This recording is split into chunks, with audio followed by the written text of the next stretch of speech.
तो बहुत से लोग वो हैं कि जो दीन पर चलना चाहते हैं लेकिन उन्हें ये पता नहीं है कि दीन में कौन कौन सी आसानियां, कौन कौन सी सहूलतें हमें दी गई हैं, और वो ये समझते हैं कि दीन पर चलना हमारे बस की बात ही नहीं, हम नमाज पढ़ ही नहीं सकते, रोजा रखना बहुत मुश्किल काम है, ज़कात निकालना बहुत मुश्किल काम है। वो ये समझते हैं कि दीन बहुत मुश्किल है, हमारे बस का ही नहीं। अल्लाह फरमाता है ला युकल्लिफुल्लाहु नफ्सन इल्ला वुसअहा, कि अल्लाह ताला किसी जान पर उसकी ताकत से ज्यादा बोझ नहीं डालता, उतना ही रखता है जितना उठा सके। उन्हें मसला ही पता नहीं। अब ये नमाज है, नमाज फर्ज है,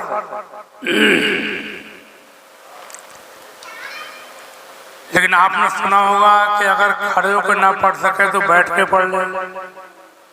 सुना है कि नहीं सुना? बोलो।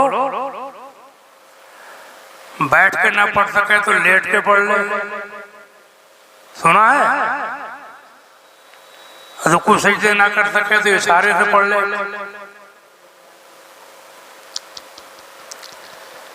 जख्म पर पट्टी बंधी हो, वुजू करने में दिक्कत है, पट्टी खोलने में, तो पट्टी के ऊपर से मसा कर ले। पानी अगर न मिले या पानी किसी वजह से नुकसान करता हो बहुत ज्यादा, तो पाक पट्टी से तयम्मुम कर ले। तयम्मुम ये मसले क्यों रखे गए? तयम्मुम क्यों रखा गया? पट्टी पर मसा करने का हुक्म क्यों दिया गया? बैठ के पढ़ने के लिए क्यों कहा गया? लेट के पढ़ने के लिए क्यों कहा गया? इशारे से पढ़ने के लिए क्यों कहा गया? सिर्फ इसलिए कि दीन मुश्किल ना बन जाए और क़यामत के दिन कोई ये ना कह सके कि हम तेरे दीन पे चलते कैसे, हम बीमार थे, वो हमारे बस की बात नहीं।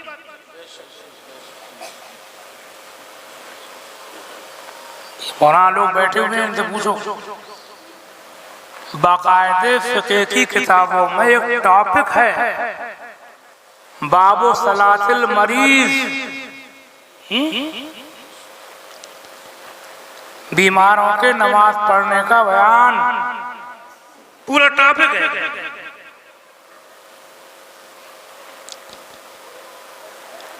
एक किताब बच्चे चला चले जाओ, एक उन्वान है फिक़ह किताबों में, बाबु सलाते अला दाब्बा, जानवर की पीठ पे नमाज पढ़ने का बयान। इसी के मसले हैं। पहले जमाने में लोग सफर करते थे ऊँटों से, घोड़ों से, खच्चरों से, गधों से, जंगलों से गुजरते थे। जंगली जानवरों खतरा रहता था, हमला ना हो जाए, चोरों डकैतों खतरा रहता था कि जानवर से पीठ से उतरेंगे, नमाज पढ़ेंगे तो जंगली जानवर हमला कर देगा, चोर डकैत वगैरह खेल लेंगे। तो उन्हें बाकायदे इजाजत दी गई बाबू सलाते अल दाब्बा कि जानवर की पीठ पे नमाज पढ़ने का बयान, यानी अगर उतरने में खतरा है तो जानवर की पीठ पर ही चलते चलते नमाज पढ़ सकते। मौलवी बैठे, खाली मैं ही नहीं कह रहा हूं, पूरा उन्वान है, समझा? एक नमाज का बयान है बाबू सलातिल खौफ, जंग के मौके की नमाज, लड़ाई जंगें होती थी, उसके पूरे मसाइल हैं कि फौज के दो हिस्से कर लो, अगर सब नमाज पढ़ेंगे तो हमला हो जाएगा नमाज की हालत। आधे नमाज पढ़ें आधे जंग करें,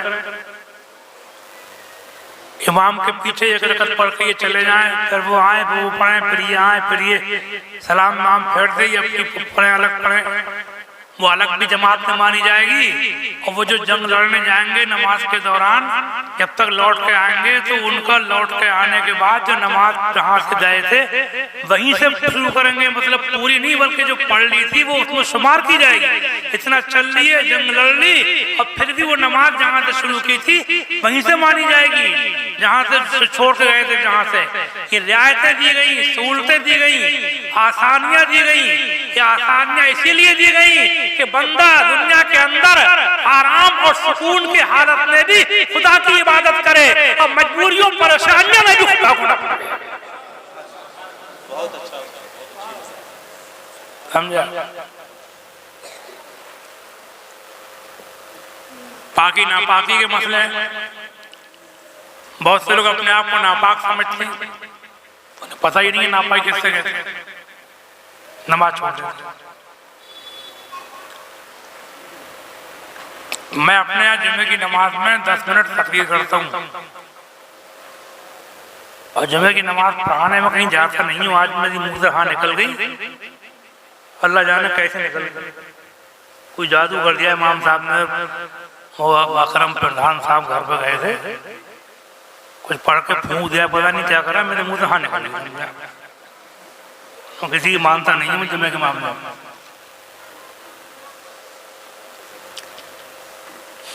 दस मिनट 15 मिनट तकरीर होती है, वो यूट्यूब पे जाती है, मेरी तकरीर यूट्यूब पे मेरे नाम से निकलेंगी, बहुत 3 साल की तकरीर है और तकरीरें भी होंगी, जुम्मे की भी होगी।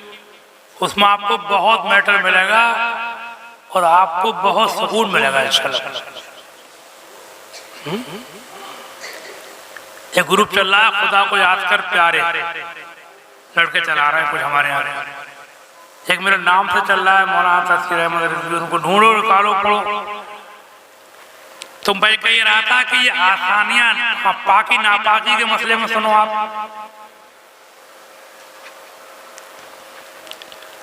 कितनी आसानियां दी गई है। बहुत से लोग कहीं कोई नापाकी लग गई, गोबर लग गया, पहाड़ा लग गया, पेशाब लग गई, या कहीं पेशाब करना पड़ गई, वो पेशाब में पानी नहीं मिला धोने के लिए, ढेला नहीं मिला, मट्टी भी नहीं मिली, पुराना कपड़ा भी नहीं है, कोई पुराना कपड़ा रखना चाहिए साथ में। कोई अगर कोई चीज ना मिले तो पुराना कपड़ा रखना चाहिए, उसको फाड़ के उससे इस्तिंजा कर सकते। इस्तिंजा कागज से भी जाए थे मगर मकरू है, कागज होता है ना, पानी को जज्ब कर लेता है, उससे इस्तिंजा करना जायज है और मकरू है, लेकिन मजबूरी में कर सकते हैं। पुराने कपड़े से बिल्कुल जायज है। अब पानी अगर नहीं मिला, कोई चीज इस्तिंजा नहीं मिली, ऐसी पेशाब कर ली, अब बूंद टपक गई कपड़े पे, अब समझ रहे हैं हमें नहाना पड़ेगा। अच्छा, अगर कोई बूंद नहीं टपकी, थोड़ी देर बैठे रहे पेशाब करके, थोड़ी देर बैठे रहे, इतनी देर तक के बूंदें टपकना थी, टपक गई। अब कुछ टपकेगा नहीं तो बिल्कुल ही सही है, कुछ भी नहीं करना है। इतनी देर तक बैठा रहे कि बूंदें टपक जाए, फिर बाद में कोई ना टपके, तो उसे कुछ भी नहीं करना है, बिल्कुल सही है। अब बूंद टपक के कपड़े पर लग गई तो अब समझते नहाना पड़ेगा हमें, हम बेनहाए हैं, नमाज छोड़ देते। इसमें नहाने की जरूरत नहीं है। अगर जिस्म पर या कपड़े पर कोई नापाकी लग गई है तो जिस्म को, उस हिस्से को या कपड़े के उस हिस्से को धो देने से आप पाक हो जाएंगे। समझ गए नहीं? कपड़े पर रुमाली में पेशाब की बूंद टपक गई, रुमाली को एक बार धो, निचोड़ दो, फिर धो, फिर निचोड़ो, 3 बार धो दो, निचोड़ दो, कहीं भी लग गया कुछ धो, निचोड़ दो। नहाए हुए नहीं है, नहाने की जरूरत तो तभी पड़ती है, वो कुछ सूरतें हैं मखसूस, मियां बीवी का मामला है, या रात में नौजवानों को जो ख्वाब हो जाता है या मतलब ये कि ये औरतें हैज से बाहर आती हैं, ऐसी कुछ सूरतें हैं जिनमें नहाना फर्ज है, वरना नहाने की जरूरत नहीं है। जिस हिस्से पर नापाकी लग गई है उस हिस्से को आप धोले, या कपड़े पे जहाँ नापाकी लग गई है उस कपड़े को आप धोले या कपड़े को आप बदल दे, आप पाक हो गए, गुस्ल करने की जरूरत नहीं। समझ गए मसले को? नहीं समझिए बताओ, समझ गए? हाँ। अब एक बात और सुनो कि जानवर जो होते हैं ना, इनके बारे में हदीस शरीफ में है, ला हर्जा फीमा युकलो लहमुहु, जिस जानवर का गोश्त खाया जाता है उसकी पेशाब में ज्यादा हर्ज नहीं। हलाल जानवर, गाय, भैंस, बैल, बकरी, घोड़ा भी नहीं मारता है, अगर से खाया नहीं जाता है, मगर खाना उसका हलाल है, मकरू है, किसी वजह से हराम नहीं है। इन हलाल जानवरों के पेशाब के बारे में हुजूर ने फरमाया है कि इनकी पेशाब में ला हर्जा फीमा युकल लहमुहु, जिसके जानवर का गोश्त खाया जाता है जो हलाल है उसकी पेशाब में हर्ज नहीं, ज्यादा उलमा ने उसकी क्या ज्यादा हर्ज नहीं। और अपने हनफी मसलक में मसला ये है कि हलाल जानवर का पेशाब अगर कपड़े के चौथाई उज़्व से कम तक है तो माफ है, क्योंकि उम्मत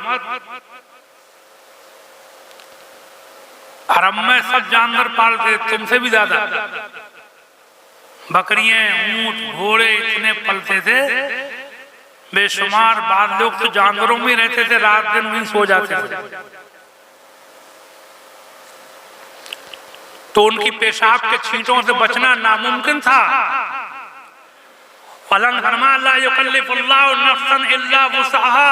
अल्लाह ताला किसी जान पर उसकी ताकत से ज्यादा बोझ नहीं डालता, लिहाजा अल्लाह ताला ने उसके अंदर स्पेशल खुसूसी रियायत दी गई कि हराम जानवर नहीं बल्कि हलाल जानवरों के पेशाब के छींटे अगर थोड़े बहुत आ जाएं तो माफ रखे गए।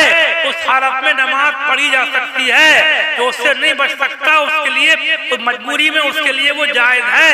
ये खास तौर से हदीस में और फ़िक़्ह हनफी की सारी किताब में लिखा हुआ है, सब में लिखा हुआ है, हर किताब। समझे? छोड़ देते निकल के जा रहे थे, कहीं किसी ने पेशाब पे छींटा गई, भैंसिया ने मुँह दिया उधर, वो नापाक से हमने नमाज छोड़ दी। अबे छोड़ने आसान है, उसे मजा आ गया, उसे छोड़ने को मिल गई नमाज, और क्या? समझे? छोड़ना आसान है ना।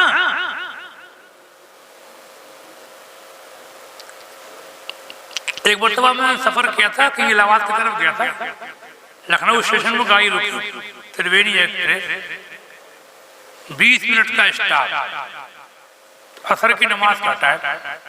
मैंने उतर के नमाज आराम से पढ़ ली, वुज़ू करके आराम से 20 मिनट। एक मौलाना साहब बैठे थे मेरे पास, मैंने कहा आप नमाज नहीं पढ़े?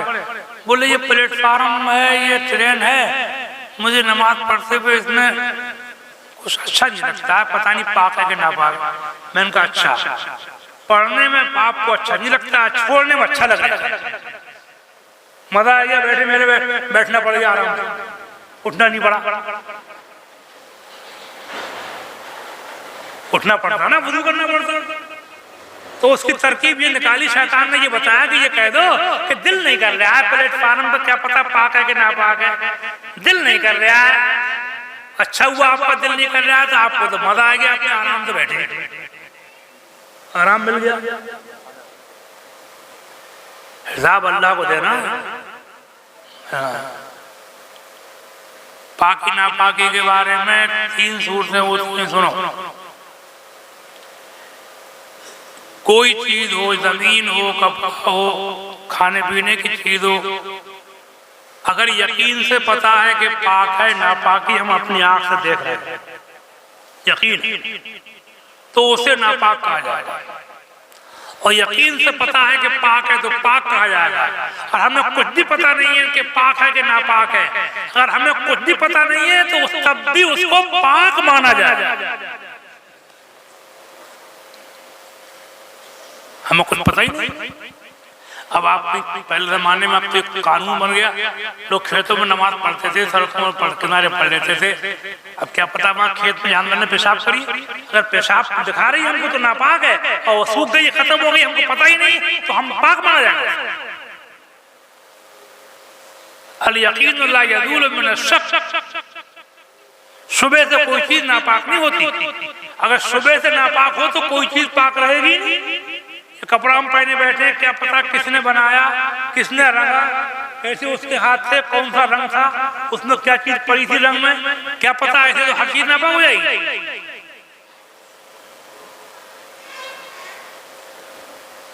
समझे? तो कुल मिलाकर के ये बात सुन लो, हलाल जानवरों का पेशाब, उसकी छींटे मीठे जो आ जाती हैं, अगर धो लो तो बेहतर है, लेकिन बहरहाल वो माफ है। अल्लाह के रसूल की हदीस है तिरमिज़ी शरीफ में, अरब में जानवरों के पालने का रिवाज अपने लोगों से, तुम लोग जानवर तो बहुत पालते हो, लेकिन तुमसे भी ज्यादा अरब के लोग जानवर पाला करते थे। अब मैंने बताया है कुछ लोग तो इतने जानवरों में रहते थे कि उन्हीं में सोते थे, जंगलों में सोते थे, भेड़ियों का डर रहता था, बकरियों को लेवल, समझे? छोटी मोटी छींटें अगर आ जाए तो माफ है, चौथाई कपड़े तक धो सको तो धो लो, कोई हर्ज नहीं, बेहतर है, परहेजगारी, तकवा, अच्छी बात, समझे आप? और बहुत मसाइल हैं। अब आओ रमजान के रोजे पे, कुरान शरीफ में लिखा है, या अय्युहल्लज़ीना आमनू कुतिबा अलैकुमुस्सियामु कमा कुतिबा अलल्लज़ीना मिन क़ब्लिकुम, ऐ लोगों तुम पर रमजान के रोजे फर्ज किए गए जैसे तुम पर पिछली उम्मतों पर फर्ज किए गए थे। रमजान का रोजा फर्ज है कतई। और सुनो, इसी आयत में आ गया है, फमन काना मिनकुम मरीदन औ अला सफरिन फइद्दतुम मिन अय्यामिन उखर।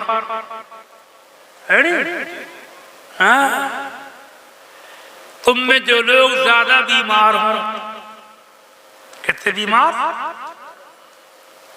औ अला सफरिन या सफर में हो, सफर में, फइद्दतुम मिन अय्यामिन उखर, तो वो रोजा छोड़ दें और उतनी गिनती गिन ले कितने रोजे छूटे हैं, उतनी गिनती फी अय्यामिन उखर, रमजान के बाद और दिनों में कज़ा कर लें।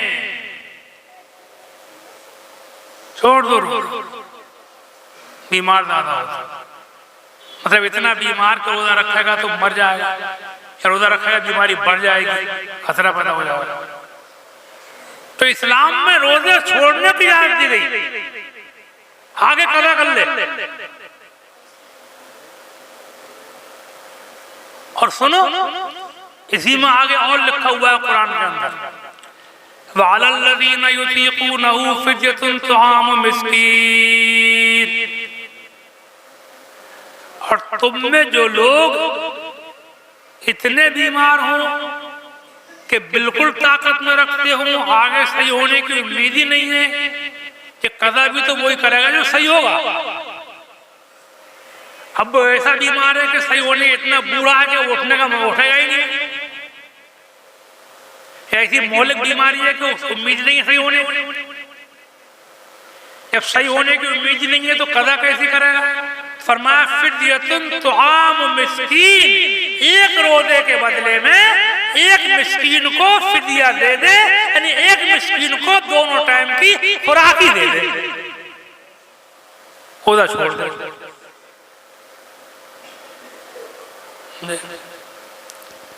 बोती बैठती है, इतना सस्ता फितर निकलता है, 2 किलो 45 ग्राम गेहूं, ये खुराक ही मानी गई दोनों टाइम, दे दे चाहे खिला दे। अब मिस्किन उसकी ना मिला तो इस जमाने में मदरसों के लड़कों को, इमामों को, मौलवियों को दे दिया करो, क्या कराया, क्या मेरी दिन है। समझे आप? मैंने अभी अपने यहाँ एक साहब की लड़की आती थी घर पे पढ़ने पढ़ाने के लिए बच्चों कायदा से पारे, तो मैंने 1000 रुपये दे दिए उसको, रमजान में कपड़े बना लिए, तो हवाले उसका बुरा मान गया कि हमें गरीब समझा। ये जमाना है क्या? समझे आप? गरीब मोहताज समझते किसी को दो तो वो बुरा मान रहा है। वैसे चोरी कर लेगा, बेईमानी कर लेगा, झूठ बोल लेगा और उससे ये कह दो ज़कात ले लेगा, है ज़कात क्यों लूंगा, मिल ही नहीं रहा है। इस बारे कह रहा हूँ मौलवियों को दे दिया करो, इमामों को, मौलवियों को क्या करा जाए, कहाँ ले जाए सदका फितर वगैरह, समझे, मजबूरी की वजह से कह रहा हूँ। ढूंढे नहीं मिल रहा है, जब मांगते फिर रहे हैं, ये तो सब मोटे हैं, ये बात बात तो मांग मांग के स्नैक पी रहे हैं। कुछ औरतें फिर रही हैं मांगती है अपने शौक पूरे करने को, खरीदारियां करने को, शॉपिंग करने के लिए, शॉपिंग।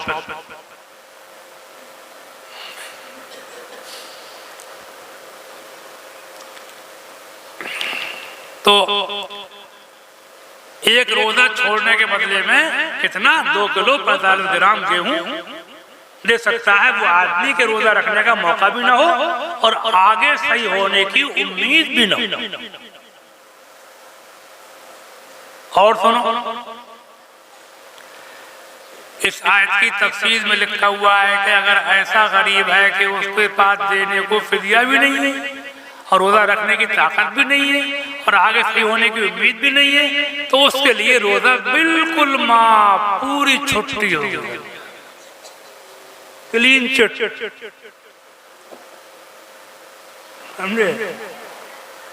हाँ, हमारे आला हज़रत फरमाते हैं ऐसे शख्स को चाहिए कि अल्लाह ताला से दुआ इस्तिग़फ़ार करता रहे, माफी मांगता। मगर तुम ये मत कह दियो मौलाना तस्वीर रोज छुट्टी कर गए, दर्दी बहुत लगा है, सुने कुछ पता करते हैं। हाँ? 3 शर्तें हैं उनके साथ है छुट्टी। पहली शर्त, रोजा रखेगा तो बीमारी बढ़ेगी या मर जाएगा। दूसरी शर्त यह है कि आगे सही होने की उम्मीद नहीं है कि कदा करेगा। तीसरी शर्त यह है कि इतना गरीब है कि उसके पास देने को फिदिया नहीं है। ये 3 बातें पाई जाए तो उसके ऊपर रोजा बिल्कुल माफ।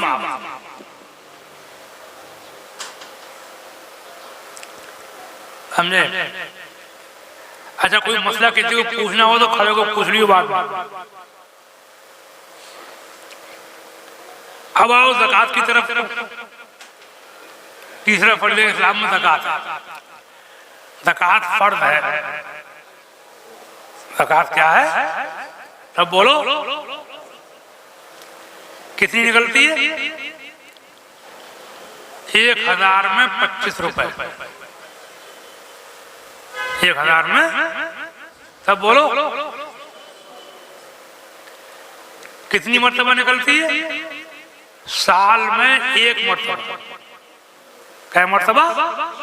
सिर्फ वो भी किस पर? साहिब निसाब, शरअन मालदार।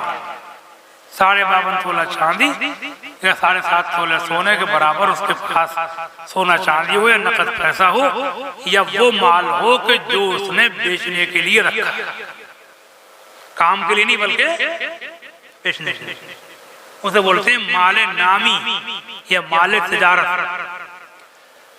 जो माल काम में आते हैं, बर्तन भाड़े, बिस्तर, कपड़े लत्ते, चारपाई, खटियां, रहने सहने के मकान, इन पर ज़कात नहीं है।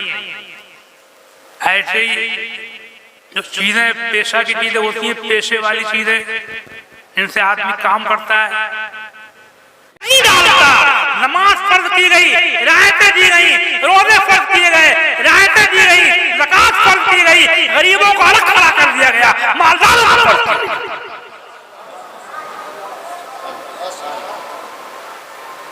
समझा? पहले मालदार बनाया, नोट करो मेरी बात, पहले मालदार बनाया अल्लाह ने, तब उसे ज़कात निकालने का हुक्म दिया। सदका फितर भी उसी पर वाजिब, शरण मालदार, कुर्बानी भी उसी पर वाजिब जो शरण मालदार। यहाँ एक बात और बता के जाएंगे हम आपको, सुन रहे हो? पहले ये बताओ, हम भी तकीदा करते करते थक जाए, तबीयत अच्छी नहीं चल रही है हमारी, बोल रहे हैं मगर अब ऐसी रह गया मामला, बीमारी पकड़ गई है हमें। अगर तुम परेशान होते हो तो जल्दी बता दो मुझे, मैं भी चाह रहा हूँ ये अब। जल्दी बोलो, हाँ दिल से बताओ।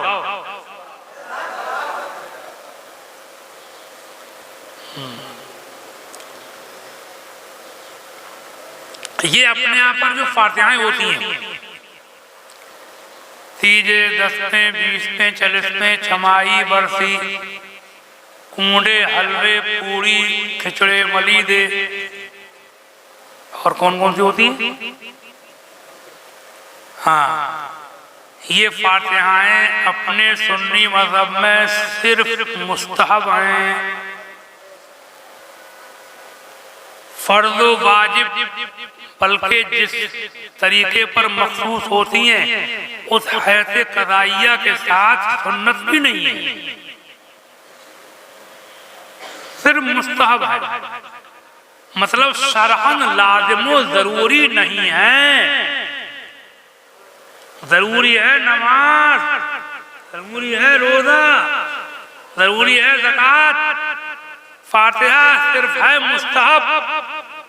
एक बार में सुन लो, कौन मरा कौन जिया हमारा ही पता नहीं है, बुढ़ापा हो गया शुरू, और मौत तो न जवान को देखे ना बुढ़े को देखे। अगर कोई आदमी फातिहा ना भी करे लेकिन वो फातिहा को जायज मानता है, क्या मानता है? नाजायज नहीं कहता है, बुरा भला नहीं कहता है, फातिहा की मजाक नहीं बनाता है, उसको जायज जानता है, तो अगर वो ना भी करे तब भी सुन्नी है।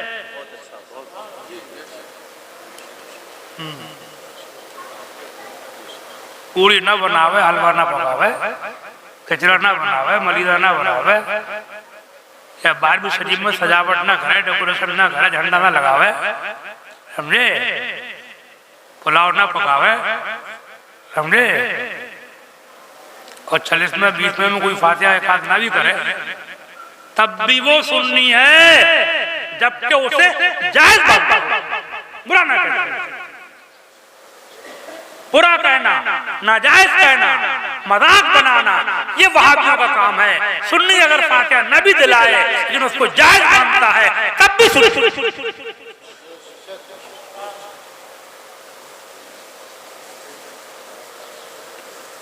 और गरीब आदमी को उधार लेकर के फातिहा दिलाने से अपने सुन्नी उलमा ने मना फरमाया। सुन्नी उलमा ने लिखा है कि जिस पर कर्जा आता हो वो फातिहा में खर्च करने के बजाय कर्जा अदा करे, बजाय फातिहा देने के क्या करे?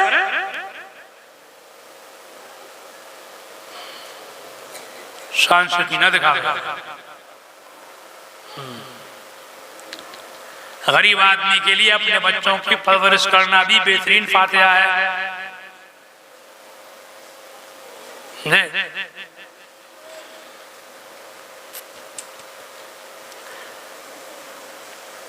अब हालात बताइए, बताओ आप कि ज़कात भी साहिब निसाब पर फर्ज है, मालदार, कुर्बानी भी साहिब निसाब पर रखते हैं, सदका फितर भी साहिब निसाब पर रखते हैं, वलीमा सुन्नत है मगर उसी के लिए इसका मौका हो।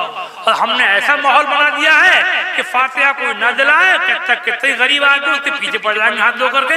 जब ज़कात भी साहिब निसाब पर रखी गई है तो न्याज़ो फातिहा को हमने इतना लाज़िम जरूरी क्यों बना दिया? उससे मुस्तहब काम है, करे तो सवाब, करे तो अच्छा किया, ना किया तो कोई बुरा ना किया, हाँ उसको बुरा ना कहे, उसको नाजायज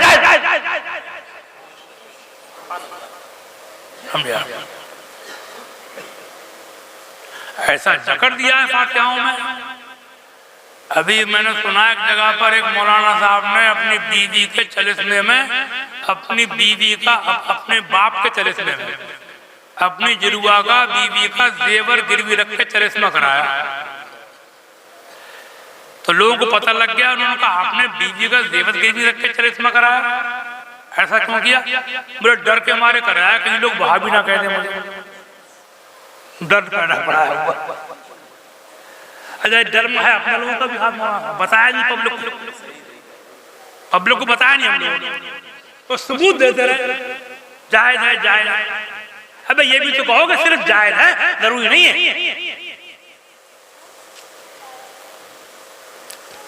हमने एक लड़के ने हमारी तरफ बनिए से सूद पे पैसे ला करके बाप का चलिश्मा करा, ऐसा माहौल बना दिया। एक जगह हमारी तरफ की बात मुझे सुनने को मिलती, जहाँ मैं जाता हूँ ना, लोगों में बैठता हूँ, बातें आती मेरे सामने। एक मर गए एक साहब, तो उनके लड़के से रिश्तेदार कह रहे थे, शहर के लोग थे, कि अपना आधा घर बेच ले। कहीं क्यों? कहीं भारी करके चलिश्मा करिए। ये हालत, वो इस्लाम, इसमें ज़कात, सदका फितर, कुर्बानी में भी गरीबों को अलग कर दिया गया। गरीब से कोई मतलब नहीं। उसमें हमने न्याज़ और फातिहाओं के नाम पर गरीबों को तंग कर दिया, गरीबों पर लाजिम कर दिया, और गरीब भी शेखी दिखा रहे हैं। कान खोल के सुन लो, अगर कोई सुन्नी है, सुन्नी वहाबी का जो फर्क है वो न्याज़ और फातिहा की वजह से नहीं है, वो अकीदों की वजह से है, उनकी गुस्ताखियों की वजह से है। इसके अकीदे अच्छे हैं तो सुन्नी है, फातिहा न दिलाए तब भी सुन्नी है।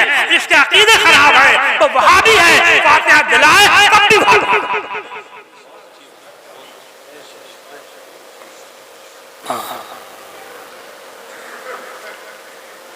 समझे? कलमा शरीफ का जिक्र कीजिए, ला इलाहा इल्लल्लाह मुहम्मद रसूलुल्लाह सल्लल्लाहु अलैहि वसल्लम। तो बात चल रही थी कि दीन के अंदर आसानी दी गई है, उन आसानियों को लोगों को पहुंचाओ। अच्छा, ये फातिहा वगैरह के ताल्लुक से मैंने अपनी किताब में लिख भी दिया सब। असल में बात क्या है, मेरा भी दिल बोलने को कर नहीं रहा, थक रहा हूँ मैं, सीधे में दर्द होने लगता है मेरे। बातें याद आ रही हैं, बताई दूं आपको एक आध बात और। बात यह है कि इसमें कोई शक नहीं है कि ये फातिहाएं रसूलुल्लाह के सहाबा के जमाने में नहीं होती थी, न उर्स होते थे, न रस्म बीच में चलिश्मे होते थे। ये काम बाद में राइज हुए। वहाबी मौलवियों ने ये कह दिया कि नाजायज हैं क्योंकि नए हैं। सुन्नी मौलवियों ने ये फरमाया कि अगरचे नए हैं मगर काम तो अच्छे हैं, ये कार्य है, ये बात। और कोई नया काम भी अगर हो, अगर वो सहाबा ने ना भी किया हो, बुजुर्गों ने, हुजूर ने ना भी किया हो, अच्छा हो, उसमें कोई मसलहत हो, दीन का या कौम का फायदा हो, तब भी वो जायज है। जैसे मस्जिदों में मीनार बनाना,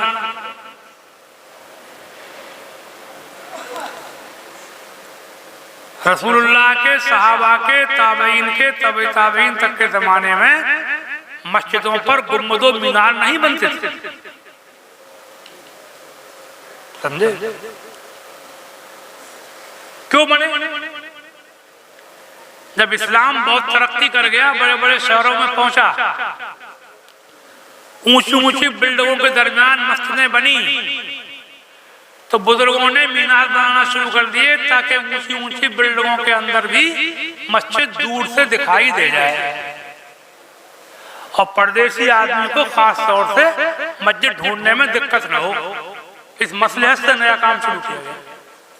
मसलहत है, नया है मगर जायज है। मैं सफर किए कि मीनार से बड़ा फायदा होता है। 50 बार ऐसा हुआ है कि नमाज पढ़ना हुई तो कहाँ पूछते फिरो मस्जिद है कि नहीं है, मुसलमान है कि नहीं है। जहाँ मीनार देखा गाड़ी गुजर ली, अंदर गांव में पहुंच गया। तो काम नया है मगर क्योंकि मसलहत है इसलिए जायज है। ऐसी न्याज़ फातिहा इसलिए शुरू की थी कि ये फातिहाओं की वजह से गरीबों का फायदा हो जाएगा। मतलब मालदारों के यहाँ फातिहा होगी, गरीबों का भला होगा। मालदार के यहाँ चलिश्मा होगा, गरीबों को खाना मिल जाएगा। मालदार पूरी पकाए गरीब खाएंगे, मालदार हलवा बनाए गरीब खाएंगे, मालदार खिचड़ा बनाए गरीब खाएंगे। इन गरीबों के फायदे के लिए फातिहा चली थी, इसलिए नहीं चली थी कि गरीब आदमी उधार ले लेके दिलावे, कहीं ऐसा ना हो कि लोग मुझे भाभी कह देंगे। समझे?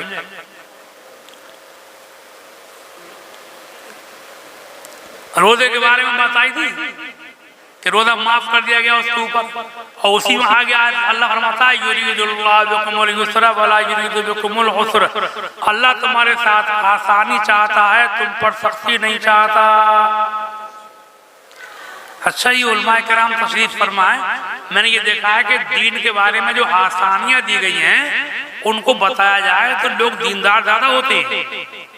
जब उन्हें पता होगा मुश्किल नहीं तो हम भी बनेंगे दीनदार। अभी मैंने किताब लिखी है औरतों की इज्जत के मसाइल, छोटी सी है पॉकेट साइज,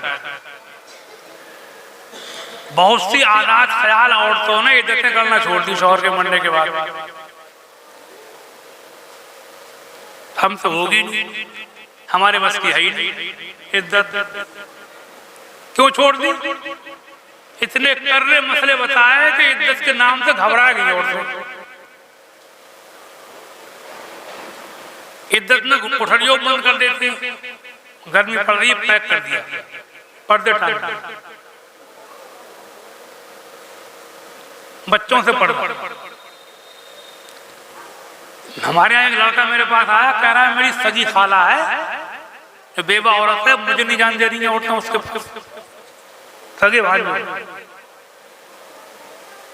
एक जगह सुना कि उसको पखाने पेशाब को ले जा रही थी तो चद्दर में लपेट के ले जा रही थी, हवा न जाके।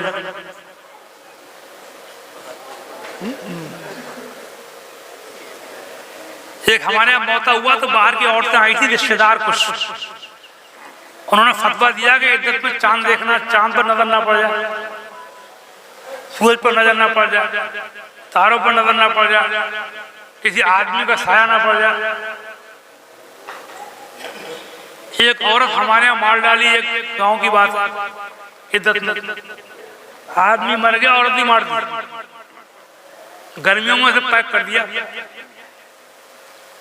वो बीमार हो गई। अब बीमार जब हुई तो फतवा दे दिया कि इज्जत में इलाज कराना हराम, मर गई। अरे बैठ जा, कितने पैसे हैं तेरे पास?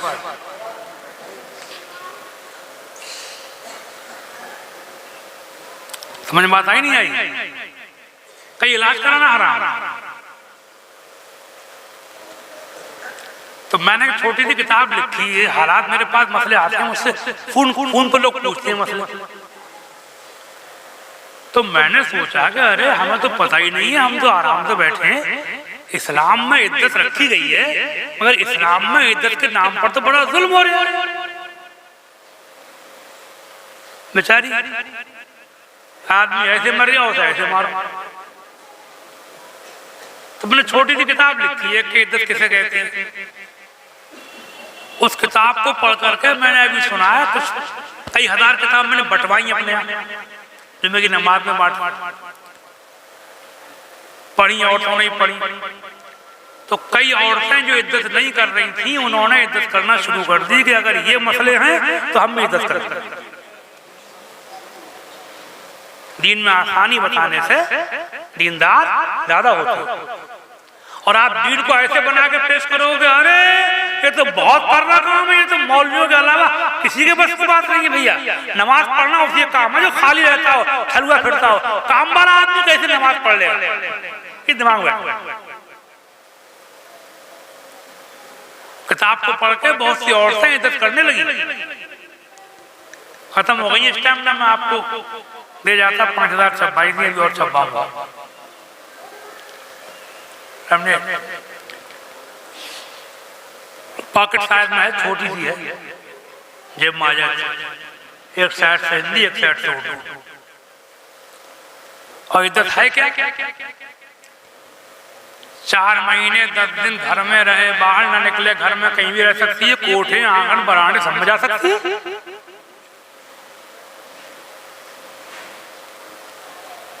जाड़ों में धूप में बैठ सकती, छत पे जा सकती, बेपर्दगी ना हो, घर के काम भी कर सकती। पहले काम करना चाहिए, काम करने से कम होता है, ध्यान बढ़ जाता है ना, समझे। घर के बाहर ना निकले, और ज्यादा मजबूरी हो तो घर के बाहर भी निकल सकती। मतलब ऐसी बीमार है कि घर से बाहर जाए बगैर इलाज नहीं होगा, ऐसी बीमारी भर्ती होना पड़ेगा, ऑपरेशन होगा, लेट होगा तो खतरा हो जाएगा, जा सकती, समझे।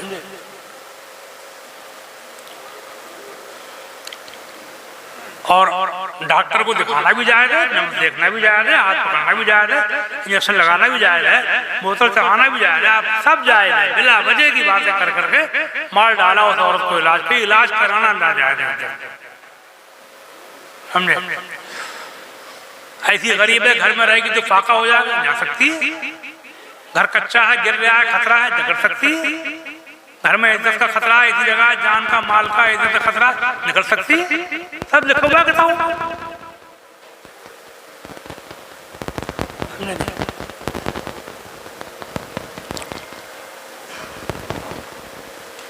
पर्दे का इज्जत में अलग तो कोई कानून नहीं। पर्दा इस्लाम में है, औरत इज्जत में हो तो है, इज्जत में न हो तब भी पर्दा है। और जिससे पर्दा इज्जत के अलावा है उसी से इज्जत में है, इज्जत में अलग तो कोई पर्दा नहीं है। और पर्दे का मतलब क्या है? पर्दे का मतलब लोग ये समझते हैं बिल्कुल सामने मत आओ, ये नहीं है। तो तकवा है कुछ लोगों के यहाँ कि बिल्कुल सामने ही ना आओ, नहीं, कपड़े ठीक हों, बारीक ना हो, थोड़े मोटे हों, बदन का रंग ना चमके, इतने मोटे, इतने ढीले हों कि बदन का उभार ना चमके, ऊंच नीच महसूस ना हो, दुपट्टा कपड़े ऐसे हों, सर ढका हुआ हो, और जरूरत के टाइम चेहरा ढक लिया जाए, जरूरत ना हो तो खोल ले। ऐसे कपड़े हों तो ऐसे कपड़े पहन करके जो कपड़े थोड़े से मोटे हों, थोड़े ढीले हों, बदन का उभार ना चमके, ऐसे कपड़े अगर पहने हैं तो औरत गैर महरम जिनसे पर्दा है उनके सामने भी आ सकती है, इज्जत हो चाहे इज्जत ना हो, आ सकती। बुर्का ओढ़ना भी शर्त नहीं है, बुर्का एक परहेजगारी है बस, शर्त नहीं है, कपड़े ठीक हो। आजकल की औरतें तो बुर्का पहन के बेपर्दा कर रही है, पहले की औरतें देखी मैंने बुर्के कम से पहले जमाने में बुर्के कम ओढ़ती थी बहुत, मगर उनके कपड़े ऐसे होते थे कि वो पर्दे वाले होती थी वो, अब पे बुर्का पहने बेपर्दा फिर रही है। ये हाथ का पंजा पर्दे में शामिल नहीं, पैर की टिकली पर्दे में शामिल नहीं।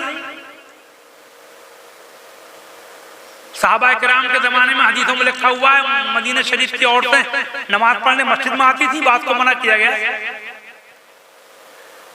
काम से जाती थी। हजरत अस्मा बिनते अबी बकर, हजरत आयशा की बड़ी बहन, सिद्दीक अकबर की बड़ी बेटी, अपने शौहर सैयदना जुबैर बिन अवाम के घोड़े के लिए चारा लेकर आती थी,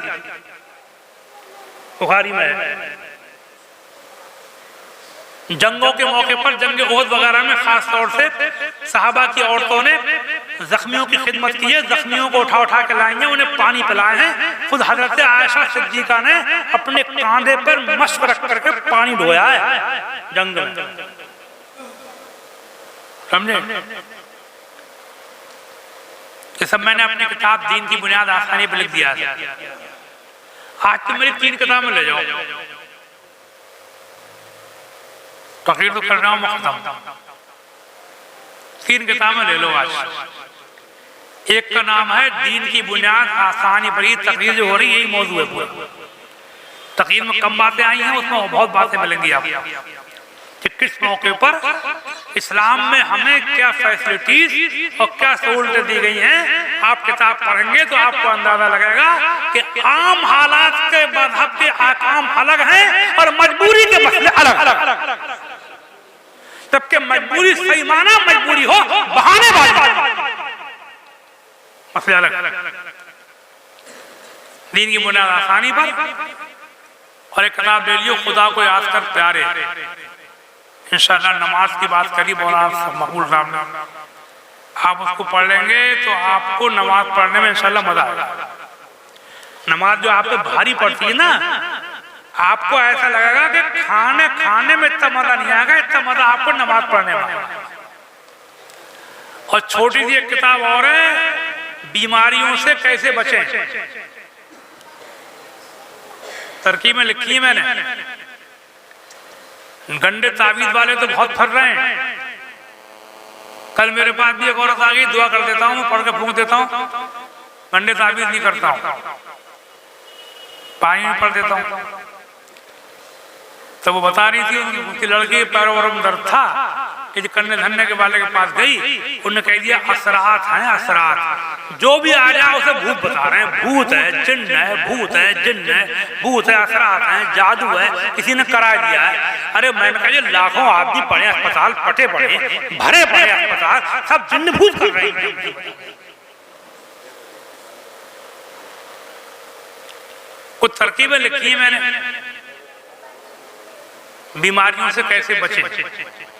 3 किताबें ले जाइए, मौलाना इकबाल साहब हमारे साथ में दे देंगे आपको। इकबाल साहब, पहली का नाम है दीन की बुनियाद आसानी पर, क्या नाम है? दूसरी का नाम है खुदा को याद कर प्यारे। तीसरी का नाम है बीमारी से कैसे बचें। 3 ले लियो, ये तीनों के 50 रुपए दे दियो, हिंदी में भी है। और कम चाहो कम दे दियो, और ना चाहो तो ऐसी ले जाइयो, ठीक है? हाँ तुम ले जाइयो, ऐसा ही नहीं सोचते मौलाना खाली कह रहे हैं, तुम ले जाओ, कम मत करो। 50 रुपए दे दियो, कम चाहो कम दे दियो, ऐसे। और बढ़ती चाहो बढ़ती दे दियो। सब ऑप्शन खुले हुए। बढ़ती आ जाता है तो हमारे फंड में चला जाता है, फंड रहता है किताबें बांटने वाला भी, समझे आप? सवाब में हम भी डालते हैं अपने पैसे, अपनी ज़कात भी लगाते हैं सही तरीके से उसमें किताब बांटने में हीला करके, समझे नहीं? तो वो तीनों किताबें आज ले लियो, तोहफा समझ रही हो। बाकी कौन मरा कौन जिया अल्लाह जाने भैया, पता नहीं कब किसकी मुलाकात किससे हुई नहीं हुई, है नहीं? हाँ ये उम्मीद रखो कि अल्लाह ताला हम आप सबको जैसे यहाँ इकट्ठा किया है ऐसी जन्नतुल फिरदौस में जमा फरमा दे। ये दुनिया तो एक महफिल है, यही महफिल नहीं है ये अपना बैठे हैं, पूरी दुनिया एक जलसा है। अब इकट्ठे बैठे और थोड़े दिनों के बाद वो अपनी कब्र में, वो अपनी कब्र में, मियाँ लेटे, बीवी लेटी, बच्चे लेटे, एक दिन वो आवेगा, बीवी अपनी कब्र में, शौहर अपनी कब्र में, ऐसे अपने लोग सब एक दिन अपने कब्र में। लेकिन जन्नत में अल्लाह ताला जमा फरमाएगा, फिर वहां इंशाअल्लाह कभी जुदा नहीं करेगा,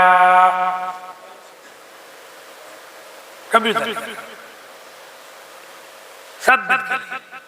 कुरान में फरमाता है वसीक़ल्लज़ीना इत्तक़ौ रब्बहुम इलल जन्नति ज़ुमरा हत्ता इज़ा जाऊहा फ़ुतिहत अब्वाबुहा वक़ाल लहुम ख़ज़नतुहा सलामुन अलैकुम तिबतुम फ़दख़ुलूहा ख़ालिदीन। जब लाया जाएगा उन लोगों को जिन्होंने नेक अच्छे अच्छे काम किए, और फरिश्ते लाएंगे उनको, जन्नत के दरवाजे उनके लिए खोले जाएंगे। फरिश्ते उनसे कहेंगे सलामुन अलैकुम, वो जन्नत में जाने वालों हमारा सलाम ले जाओ, सिर्फ तुम अच्छे तुम ही रहे, फदखुलूहा खालिदीन, अब जन्नत में ऐसे जाओ कि तुम्हें कभी निकाला न जाएगा। सब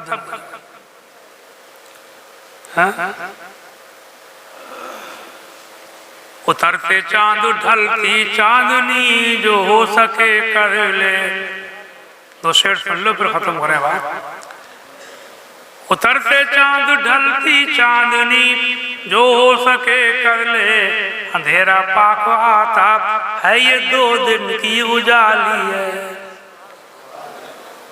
अंधेरा घर अकेली जान, दम घुटता दिल उकता था, खुदा को याद कर, खुदा को याद कर, खुदा को याद कर, प्यारे वो साथ आने वाली है। एक शेर और सुन लो। न हो मायूस आती है सदा गोरे गरीबा से, न हो मायूस आती है सदा गोरे गरीबा से, नबी उम्मत का हामी है, खुदा बंदों का वाली है। एक और सुन लो, जन्नत की बात आई थी ना। हाँ, सफे मातम उठे खाली हो जिंदा, टूटे जंजीरें, सफे मातम उठे खाली हो जिंदा, टूट ऐसा लगता है मैदान महशर में पुकार लगेगी इंशाअल्लाह। सफे मातम उठे खाली हो जिंदा, टूटे जंजीरें, गुनाहगारों चलो मौला ने दर खोला है जन्नत का, गुनाहगारों चलो मौला ने दर खोला है जन्नत का। अस्सलामु अलैकुम व रहमतुल्लाहि व बरकातहू।